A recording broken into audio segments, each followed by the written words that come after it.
ايه اللي بيخلينا مرعوبين من الموت؟ عارفين ايه؟ بامانه احنا حاسين من جوانا احنا عندنا شويه ازدواجيه، قلبنا مش مع ربنا 100%، وعشان كده بنخاف من الموت.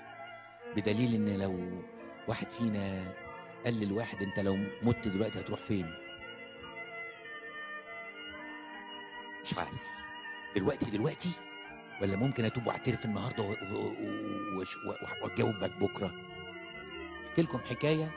في مره كنت بتكلم على حاجه معينه فعملت كده، كان في اجتماع اسمه الراعي الصالح ده للشباب، فوقفت على الباب وعملت كده استفتاء. هم ما يعرفوش، بس هم لقى ابونا واقف على باب السلم وكل اللي خارج داخل الكنيسه للحظه واحده.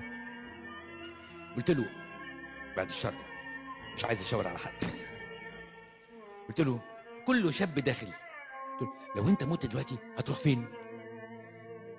الجحيم ولا الفردوس؟ جاوب بسرعه. الجحيم. اللي بعده الجحيم. اللي بعده الجحيم.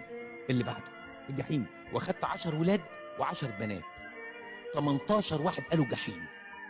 انا طبعا قلبي وجعني، اذا كانوا دول اللي جايين الكنيسه يسمعوا كلمه ربنا فاقدين رجائهم وحاسين رايحين في الغريبه بقى ان في ناس ما بتجيش مطمنه